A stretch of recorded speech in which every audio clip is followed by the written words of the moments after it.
ఐటీలో ఎంట్రీ కావాలా? Trainee software engineer గా అజా కోడింగ్ ట్యూటర్ లో 2 వీక్స్ ట్రయల్ పీరియడ్ లో వెంటనే చేరండి.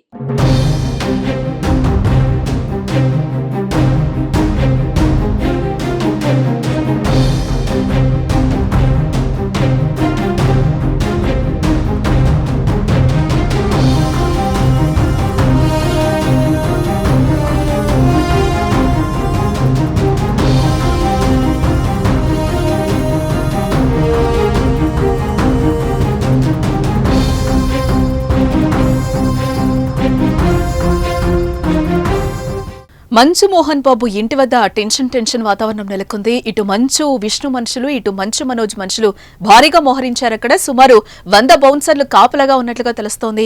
40 మంది బౌన్సర్లను మంచు విష్ణు ఏర్పాటు చేయగా, ఇటు మనోజ్ మరో 30 నుంచి 40 మంది బౌన్సర్లను అయితే రప్పించడం జరిగింది. అయితే మనోజ్ తరపున బౌన్సర్లను సెక్యూరిటీ లోపలికి అనుమతించట్లేదని కూడా తెలుస్తోంది. వారంతా మోహన్ బాబు ఇంటి గేట్ బయటే వేచి చూస్తున్నారు. ప్రస్తుతం దుబాయ్ లో ఉన్న మంచు విష్ణు వెంటనే బయలుదేరి హైదరాబాద్ కు వచ్చారని, కాసేపట్లో ఆయన జల్పల్లిలోని నివాసానికి రానున్నట్లుగా అయితే సమాచారం అందుతోంది. ఈ క్రమంలోనే భారీగా మనుషుల్ని మోహరించారు. మంచు విష్ణు రాక ఉత్కంఠ రేపుతోంది. ఇప్పుడు విష్ణు వచ్చాక తమ్ముడికి సపోర్ట్ గా ఉంటారా, గొడవపై మాట్లాడతారా, లేదా మళ్లీ అన్నదమ్ములు గొడవ పడతారా అన్నది ఇప్పుడు హై టెన్షన్ పుట్టిస్తోంది.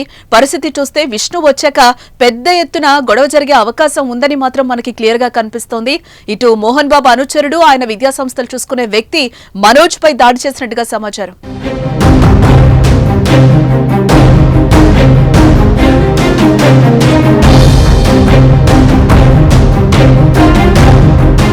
మోహన్ బాబు ఆదేశాలతో ఆయన కొట్టాడని మనోజ్ ఆరోపిస్తున్నారు. మోహన్ బాబు మాత్రం ఇప్పటి వరకు దీనిపై ఎలాంటి అధికారిక ప్రకటన అయితే చేయలేదు. మంచు ఫ్యామిలీ పిఆర్ఓ టీం గొడవ లేదని కవర్ చేయాలని చూసినా మనోజ్ గాయాలతో ఆసుపత్రికి రావడంతో మంచు ఫైటింగ్ నిజమే అని తేలింది. మనోజ్ ఒంటిపై గాయాలున్నట్టుగా కూడా ఆసుపత్రి వర్గాలు అంటున్నాయి. ఆదివారం సాయంత్రం ఆసుపత్రికి వచ్చిన మనోజ్ కు ఎక్స్రే సిటీ స్కాన్ చేయగా దాడి కారణంగా కడుపులో గాయమైనట్టుగా తెలుస్తోంది. అలాగే వెన్నెముకకు కూడా గాయమైంది. మెడపై గోళ్లతో రక్కిన ఆనవాళ్లు కూడా కనిపిస్తున్నాయి. ఎడమకాలి పిక్క భాగంలో దెబ్బలు తగిలినట్టుగా టెస్ట్ లో తేలింది. మనోజ్ ఒంటి గాయాలపై పోలీసులకు ఆసుపత్రి సిబ్బంది సమాచారం అయితే ఇచ్చారు. అయితే ఆసుపత్రికి వచ్చినప్పుడు మీడియా ఎంత ప్రశ్నించినా మనోజ్ అయితే పెదవి విప్పలేదు. ఆయన కాలికి తగిలిన గాయం బాధతో మెల్లగా నడుచుకుంటూ ఆసుపత్రి లోపలికి వెళ్లిపోయారాయన. మనోజ్ చెప్తున్నట్టు మోహన్ బాబు ఆదేశాలతో వినయ్ దాడి చేశాడా, ఇంకెవరైనా కొట్టారా అనేదైతే తెలియాల్సిందే.